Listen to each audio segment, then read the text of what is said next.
The year is 1948 and the Land Rover Series 1 is born. Made from leftover aluminium from wartime aircraft production and rechristened the Defender in the 90s, this go anywhere, do anything vehicle became a symbol of Britain.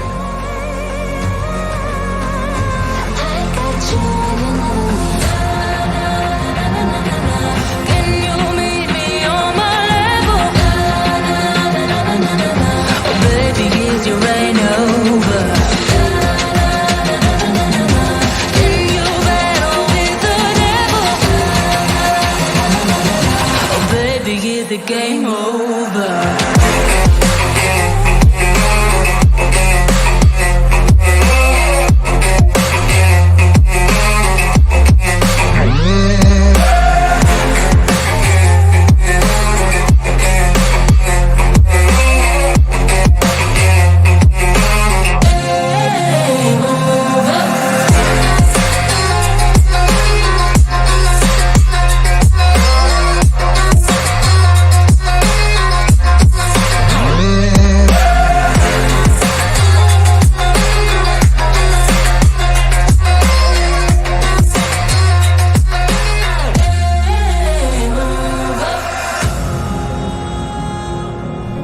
Land Rover Defender මේ නමේ තේරුම විදිහට පෙරමුණ ගන්නා ආරක්ෂකයා වගේ අදහසක් අපිට ලබා ගන්න පුළුවන්. ලෝකේ පුරාම ලොකු පොඩි කාතරත් අතිශය ජනප්‍රිය Defender රථය ලංකාවේ වැඩි වශයෙන් ප්‍රභූ ආරක්ෂක රථ විදිහට භාවිතා කරනවා.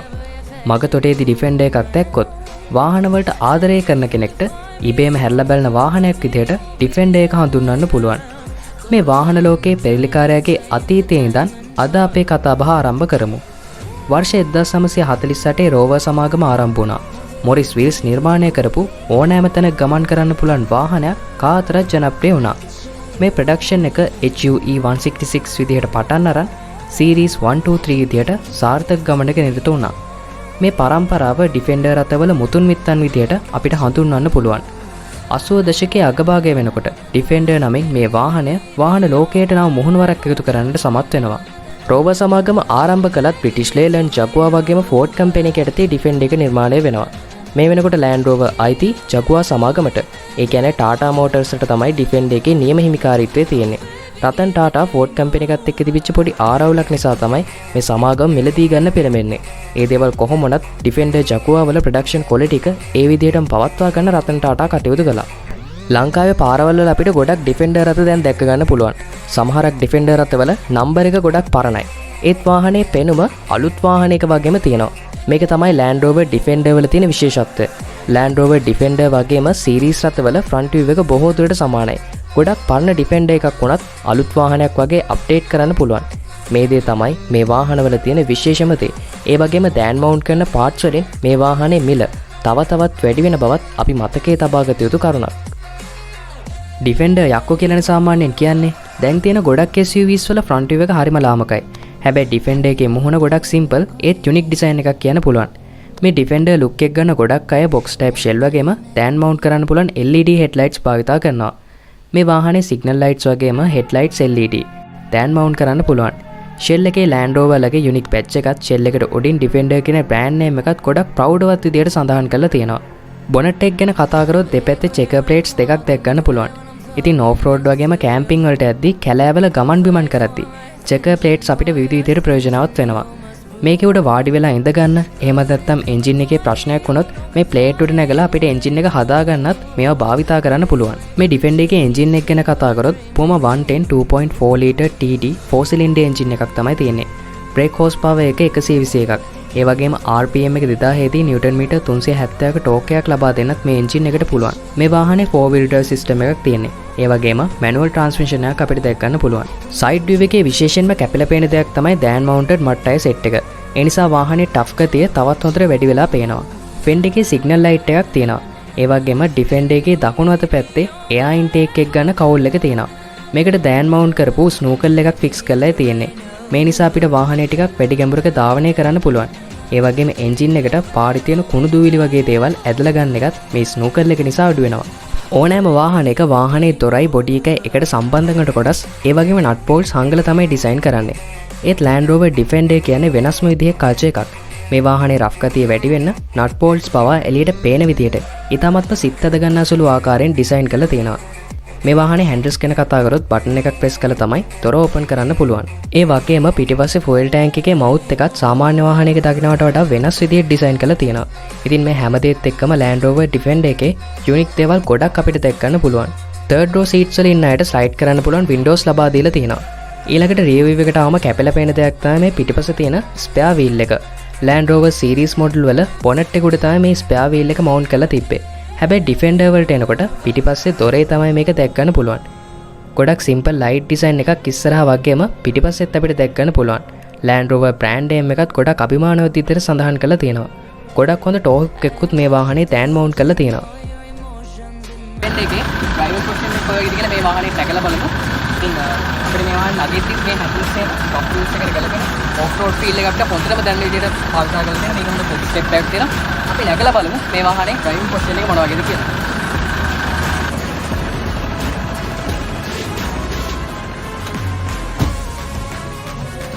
මේ වාහනේ driving position එක ගැන කතා කරොත් සාමාන්‍යයෙන් අපිට මේ pillars එහෙම ගොඩක් ඝනකමට නැහැ, ගොඩක් තුනීවට තියෙන්නේ අඩුවට.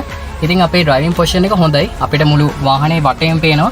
කායක ගත්තොත් අපි වලක වගේ ඉන්නා වගේ හැඟීමක් දැනෙනවා. හැබැයි මේ Defender එකේ සාමාන්‍යයෙන් අපි ලොකු heavy vehicle එකක් ඉන්නා වගේ ගොඩක් උස driving position එකක් තියෙනවා. වාහනේ පල්ලෙහාට හැමදේම පේනවා. අපි off road drive කරද්දි අපිට සාමාන්‍යයෙන් ඒක ගොඩක් ලොකු වාසියක්. off road වාහනයක් වුණාම එහෙම වෙන්න ඕන. මොකද පාරේ තියෙන ගල් රළු තැන් අපිට හොඳට බලා ගන්න මේ view එක කියන එක ඉතාමත් වැදගත්. ඒ වගේම මේ seat එක ගැන කතා කරොත් head room එකත් හොඳයි. අපිට හොඳ leg space එකක් තියෙනවා. මගේ උස අඩි 5යි 5. ඉතින් මං වගේ කෙනෙක්ට ඇත්තට මේ වාහනේ හොඳ ඉඩ ප්‍රමාණයක් තියෙනවා. සාමාන්‍යයෙන් මීට වඩා ටිකක් උස මහත වැඩි කෙනෙක්ට යම් අපහසුතාවයක් දෙන්න පුළුවන්. හැබැයි සාමාන්‍ය කෙනෙක්ට මේ වාහනේ ඉතාමත්ම හොඳ driving position එකක් තියෙනවා කියලා කියන්න පුළුවන්. මේ වාහනේ gear system එක ගැන කතා කරොත් සාමාන්‍ය කායක තියෙන gear එක වගේ නෙමෙයි මේක. heavy vehicles වල තියෙනවා වගේ සාමාන්‍ය අපිට reverse එක දාන්න තියෙන්නේ කායක first එකට දානවා වගේ. ඉතින් off road gear lever එකත් මෙතනින් තියෙනවා. ඒ වගේම hand brake එක අපිට පහලින් දැන බලා ගන්න පුළුවන්. ඉතින් මේ හැම item එකක්ම අපේ අතට හොඳට අහු වෙන විදිහට rough use එකට ගැලපෙන විදිහට තමයි මේ වාහනේ design කරලා තියෙන්නේ. අපි Defender එක පොඩ්ඩක් drive කරලා බලමු මේ වාහනේ driving pressure එක මොන වගේද කියලා.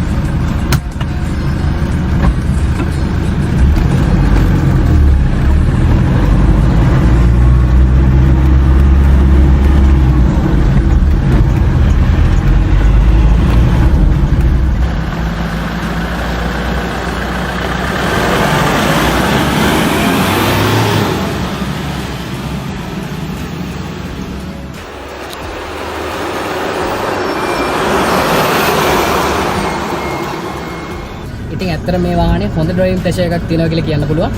off road පදින්න කැමති කෙනෙක් ඉන්නවා නම් Defender එකක් ගන්න ආසාවෙන් ඉන්නවා නම් ඇත්තටම ඔයාලට ගැළපෙන වාහනයක් කියලා අපිට Land Rover Defender එක අනිවාර්යෙන්ම හඳුන්වන්න පුළුවන්.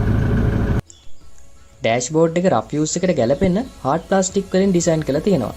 front passengerට හොඳ grab handle එකක් ලබා දීලා තියෙනවා. රළු පාරක යද්දි වාහනේ විසිවෙද්දි අල්ලගෙන යන්න මේක ඉතාමත්ම ප්‍රයෝජනවත්. middle area එකේ AC covers දෙක මැද clock එකක් තියෙනවා. hazard light button එක වගේම අනෙකුත් buttons ලොකුවට අතර දැනෙන්න හොඳට නිර්මාණය කරලා තියෙනවා. power shutter buttons දොරේ තිබ්බේ නෑනේ. ඒවා middle area එකේ අපිට දැක් ගන්න පුළුවන්. AC controls වලට පහලින් පැහැදිලිව සඳහන් කරපු guide board එකක් තියෙනවා. කොහොමද මේකේ 4 wheel use කරන්න කියලා. ඉතින් manual වාහන පදින්න ආස කෙනෙක්ට ගොඩක් ගැලපෙන ඒ feel එක හොඳටම දැනන වාහනයක් විදියට අපිට Defender එක සඳහන් කරන්න පුළුවන්. මේකේ gear shift කරද්දී හොඳට clutch balance එක තියෙන හුරු පුරුදු කෙනෙක්ට මේක තරම් manual වාහනයක් නෑ. හැබැයි manual වාහන වලට අලුත් කෙනෙක්ට එකපාරටම clutch balance තියාගන්න ටිකක් අපහසු වෙන්න පුළුවන්. ඊට පහලින් 4 wheel selector එකත් ඊටත් පහලින් hand brake lever එකත් දැක් ගන්න පුළුවන්. ඒ වගේම ලොකු storage area එකකුත් මේ Defender එකේ අපිට ලබා දීලා තියෙනවා. Defender එකේ meter panels ගැන කතා කරොත් ගොඩක් ඒවා අපිට analog තමයි ලබා දීලා තියෙන්නේ. RPM එක, engine heat එක, fuel level එක පෙන්වන්නත් analog meters තියෙනවා. දකුණු පැත්තේ කෙළවරේම අපිට speedometer එක බලා ගන්න පුළුවන්. මේ Defender එකේ speedometer එක ගොඩක් විශේෂයි. සාමාන්‍යයෙන් ලංකාවේ තියෙන ගොඩක් වාහනවල පැයට කිලෝමීටර වලින් තමයි speed එක සඳහන් කරලා තියෙන්නේ. ඉතින් ඔයාලට පේනවා ඇති mph. ඒ කියන්නේ පැයට සැතපුම්. මේ සුදුවට ලොකුවට තියෙන්නේ පැයට සැතපුම් ප්‍රමාණය. ඊළඟට කහ පාටට තියෙන්නේ පැයට කිලෝමීටර කීයක්ද කියන එක. ඉතින් පැයට කිලෝමීටර ගාන ටිකක් අඩුවට පොඩියට තමයි සඳහන් වෙන්නේ. මේකේ ලොකුවට සුදු පාටට තියෙන්නේ පැයට සැතපුම් ගාන. ඉතින් මේකේ මීටර් පැනල් එකත් සාමාන්‍ය වාහනයකට වඩා විශේෂයි. ඩිෆෙන්ඩර් එකේ අපෝස්ටින් එක ගැන කතා කරොත් සාමාන්‍ය වාහනයකට ටිකක් වෙනස්. අත තියාගෙන යන කොටස් ඒ වගේම වින්ඩෝස් ලයිට් කරන ස්විචස් වගේ දේවල් ඩිෆෙන්ඩර් එකේ දොරේ සවි කරලා නැහැ. ප්ලාස්ටික් භාවිතා කරලා හොඳට අතට දැන්න විදිහට අල්ලගන්න පුළුවන් හැන්ඩල්ස් ඩිසයින් කරලා තියෙනවා. දැන් ගොඩක් වාහනවල ජනේලය උස් කරනවා. ෆ්‍රේම් එක ලොක් කරනවා. අමුතු ලස්සනක් එකකින් වාහනයට ලබා ගන්නවා. ඒ ඩිෆෙන්ඩර් එකේ දොරේ ජනේලයට නිරාවරණය කොටස 145ක් පමණ තියෙනවා. ඉතින් දොරෙන් 145ක්ම අපිට එළිය බලාගෙන යන්න පුළුවන්. සෙකන්ඩ් රෝ සීට්ස් වල හොඳ ඉඩක් තියෙනවා. දුර ගමනක් යද්දී කකුල් වලට අපහසුතාවයක් දැනෙන්නේ නැහැ. ඒ වගේම තර්ඩ් රෝ සීට්ස් වලත් ලොකු ඉඩ ප්‍රමාණයක් තියෙනවා. වෙන වාහනවල තර්ඩ් රෝ සීට්ස් වල දෙදෙනෙක්ට විතරයිනේ ගමන් කරන්න පුළුවන්. හැබැයි මේ වාහනේ සාමාන්‍ය ප්‍රමාණය 4 දෙනෙක්ට උනත් ගමන් කරන්න පුළුවන්. I miss the family I used to have. I feel like everything's so different now. Sitting by the fire as we'd watch the flames burn out. I miss the days I wasn't afraid. Now I always have my guard up. Hands on my face, I learned to cope with the pain. I know that people think I'm trying to get attention, but in reality I'm trying to send a message. I know there's kids out there that are going through the same thing, and if you're one of them I hope to help your suffering. Just know it will get better and these feelings do not stay the same. No, they don't stay the same. I don't wanna make you feel bad, but you kinda ruined my life. You hurt me and ruined my life, and I don't wanna make you feel bad, but you kinda ruined my life. You hurt me and ruined my life.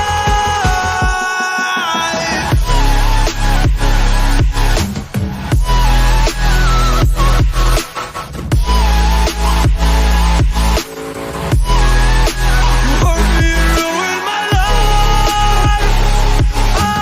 Oh.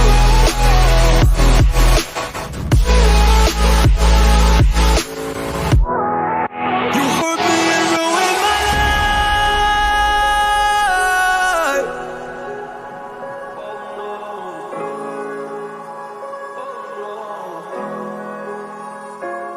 I lost a couple friends on my way up. I took a couple L's, but that's just normal talk. I popped a couple pills, but they don't do much. And now I take Prozac in the morning with some other stuff. But why did I get into this? I feel like this is all a dream. But when I wake up, look around, this isn't even make believe. So I sit in a corner thinking back to all the memories. I grew up with these fake beliefs, by the time I find a remedy. I don't wanna make සමස්තයක් වශයෙන් ගත්තාම 800 වසක් පුරාවට මිලියන 2ක් පමණ Land Rover Series සහ Defender රථ අලෙවුණා. මෘදු මොලොක් driving feel එකක් වෙනුවට මම එන්ජින් එකක් තියෙන ශක්තිමත් වාහනයක් ඩ්‍රයිව් කරනවා කියන හැඟීම ඩ්‍රයිවිං ෆීල් එකනොත් නට් බෝල්ට්ස් එළියට ඇවිල්ලා තියෙන බොඩි ඩිසයින් එකනොත් ඒ වගේම ඉන්ටීරියර් ඩිසයින් එකනොත් මේ රළු සහ ශක්තිමත් භාවයේ විදහා පානවා. මේ විදිහට වාහන පාවිච්චි කරන්න ගොඩක් අය කැමතියි. වාහනේ ශක්තිමත්. ඇක්සිඩන්ට් එකකදී මේ වාහනේ ක්‍රම්පල් සෝන් එකක් නැහැ. ඒ නිසා ඩිෆෙන්ඩර් එක හැප්පෙන අනික් වාහනයට ලොකු ඩැමේජ් එකක් වෙනවා. ඔයාලට මතක ඇති ලේලන්ඩ් බස් දෙකකට ඩිෆෙන්ඩර් එකක් මැදි වෙලා ලොකු අනතුරක් සිද්ධ වෙනවා. ඒ වගේ අවාසනාවන්තම තත්වයකදී හැරෙන්නට මේ වාහනේ මොහොනට මොහොන ගැටුණොත් වාහනේට ලොකු හානියක් වෙන්නේ නැහැ. එයා බෑග්ස් වගේ ඔප්ෂන් නැති නිසා යම් හානියක් සිද්ධ වෙන්න පුළුවන්. සේෆ්ටි රේටින්ග්ස් කොහොම තිබ්බත් දැන් තියෙන අලුත් වාහන පපඩම් වෙන විදිය දැක්කාම ඩිෆෙන්ඩර් එකක් වගේ වාහනයක් සේෆ්ද කියලාත් හිතනවා. මොකද හුඟක් වාහනවල ක්‍රම්පල් සෝන් එකක් තිබ්බත් ඒකත් පහු කරගෙන ඇක්සිඩන්ට් එකකදී ඇතිවෙන ඒ ශක්තිය නවතින්නේ නැහැ. වාහනේ බඳත් දෙකට කැඩිලා ඒකත් පස්සට එනවා අපි ඕන තරම් දැකලා තියෙනවා. වාහනවල ආරක්ෂාව සම්බන්ධයෙන් 2000 දශකයේ මුල් භාගය වෙනකොට බොහෝ ආයතන පිරිසක් අවධානය යොමු කරනවා. එතනින් පස්සේ මේ ඩිෆෙන්ඩර් රථවල අලවියට යම් යම් රටවල් වල සීමාවන් පැනවෙනවා. ලංකාවේ වුණත් යකඩ සුදු යකඩ වගේ දේවල් පාවිච්චි කරලා වාහනේ ඉදිරිපස අලංකරණය කිරීම දඬුවම් ලැබිය හැකි වරදක්. ඉතින් ඩිෆෙන්ඩර් මොඩිෆයි කරද්දී රබර් හෝ ප්ලාස්ටික් වලින් නිෂ්පාදනය කරපු කොටස් විතරයි ඉදිරිපස අලංකරණය කරන්න යොදා ගන්න ඕන. මේ වීඩියෝ එකේ සමහරක් තැන්වල යම් යම් නොගැලපීම් වලට පේන්න තියෙන ඇති. ඒ දෙයට අපි ඔයාලගෙන් සමාව ඉල්ලනවා. Land Rover Defender ගැන තවත් දේවල් දැනගන්න කැමති නම් අනිවාර්යයෙන්ම subscribe කරන්න යූත් කරාජ් එක. ඉස්සරහට Land Rover Defender ගැන ගොඩක් දේවල් අපි ඔයාලට ගේන්න බලාපොරොත්තු වෙනවා. ඉතින් තවත් දවසකින් අලුත් වීඩියෝ එකකින් හම්බෙමු. මේ යූත් එකේ ගරාජ් එක Youth Garage. stay the same, no. They don't stay the same. I don't wanna make you feel bad,